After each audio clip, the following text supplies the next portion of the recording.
अब हम continuous data series की बात करते हैं कि उसका मीन मीडियन मोड और क्वार्टाइल डेविएशन, मीन डेविएशन और स्टैंडर्ड डेविएशन कैसे निकालना है। हमने पहले भी देखा कि एग्ज़ाम के अंदर जो आपको डेटा दिया जाता है वो 3 टाइप का हो सकता है। एक तो होता है ग्रुप डेटा, मतलब कि केवल आपको नंबर दिए गए हैं कि एक सोसाइटी के अंदर 21 साल का, 27 साल का और 25 साल के लोग हैं और फिर उसका मीन मीडियन मोड वगैरह फाइंड कीजिए। ये है अनग्रुप डेटा। दूसरा केस बन सकता है ग्रुप डेटा, जिसके कि दो सब टाइप्स हैं। एक तो ये डिस्क्रीट डेटा, मतलब कि एक टेबल दिया गया है कि 20 साल के 3 लोग हैं, 30 साल के 7 लोग हैं, 40 साल के 4 लोग हैं, इस प्रकार का डेटा। या फिर तीसरा कंटिन्यूस डेटा, मतलब 20 से 30 की रेंज में 2 लोग हैं, 30 से 40 की एज में 3 लोग हैं, 40 से 50 की एज में 7 लोग हैं, इस प्रकार का डेटा। तो ये हुआ ungroup data, discrete data, continuous data. हमने पिछले सेशंस में अनग्रुप डेटा और डिस्क्रीट डेटा का mean median mode, quartile deviation, standard deviation और मीन डेविएशन कैसे निकालते हैं ये देख लिया। अभी बाकी के सेशंस में हम कंटिन्यूस डेटा सीरीज़ पे कॉन्सेंट्रेट करेंगे।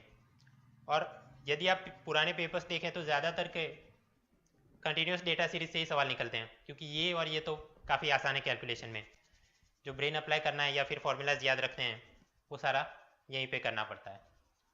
तो सबसे पहले कंटिन्यूस डेटा सीरीज़ का हम एवरेज या फिर मीन कैसे निकालें ये सीखते हैं। देखिए, ये तो हमारे पास इस प्रकार से क्लास दिए गए हैं, इसलिए सबसे पहले हमने मिड पॉइंट फाइंड करना होगा। Midpoint M, midpoint मतलब इन दो नंबर्स का एवरेज, कि 10 + 20 डिवाइडेड बाय 2, ये क्या होगा 30/2 यानी कि 15। तो इसका मिड पॉइंट हुआ 15। इसी प्रकार इसका होगा 25, ये होगा 40, ये होगा अपना 60 और ये होगा 75। अभी कंटिन्यूस डेटा सीरीज के लिए मीन का फॉर्मूला आपको याद है, मीन या फिर एवरेज, कि x bar is equal to sigma F into M divided by sigma F.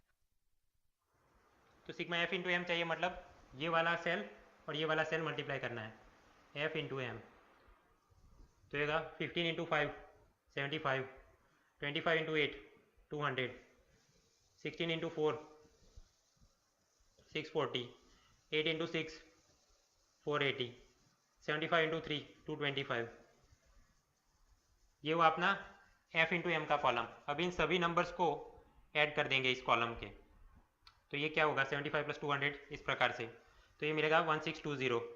ये हुआ अपना सिग्मा एफ इंटू एम, यहाँ पे मैं लिख देता हूँ 1620।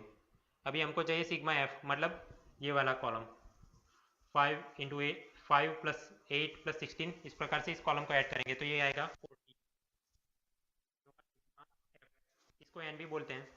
ये मतलब 40 यानी कि इस सोसाइटी के अंदर कुल 40 लोग रहते हैं, टोटल नंबर ऑफ ऑब्जर्वेशन है 40। तो यहाँ सिग्मा एफ की जगह पे मैं लिख देता हूँ 40। इसका डिवीजन करेंगे तो हमें मिलेगा 40.5 ईयर्स, यानी कि अपने ये जो अपना कंटिन्यूस डेटा सीरीज है उसका एवरेज है 40.5 ईयर्स। अभी साइंटिफिक कैलकुलेटर की मदद से हम कंटिन्यूस डेटा सीरीज का एवरेज कैसे निकालें। तो आपको यहाँ मिड पॉइंट तक का कैलकुलेशन तो करना ही पड़ेगा, और हमारे पास अभी 2 कॉलम बनते हैं, फ्रीक्वेंसी और मिड पॉइंट वाला। तो बस अब इन्हें हम अपने डेटा में ऐड कर देते हैं। स्टेट मोड सिंगल वेरिएबल, अपना x क्या है 15, मिड पॉइंट वाला कॉलम में x की जगह पे ऐड कर रहा हूँ, और हर एक जगह पे हम नंबर टाइप करने के बाद इक्वल टू का साइन दबाएंगे ताकि ये डेटा इनपुट हो जाए। फिर दूसरा है 25, तीसरा है 40, फिर 60 और 75। अभी फ्रीक्वेंसी ऐड करते हैं, एरो की मदद से मैं ऊपर जा रहा हूँ। 15 का फ्रीक्वेंसी था 5, फिर 8, फिर 16, फिर 8 और फिर 3। तो बस अभी इसका एवरेज निकालना है, तो मैं शिफ्ट स्टेट मोड वेरिएबल्स और उसके अंदर एक्स बार, तो ये आ गया अपना 40.5, यानी कि अपना आंसर भी सही है।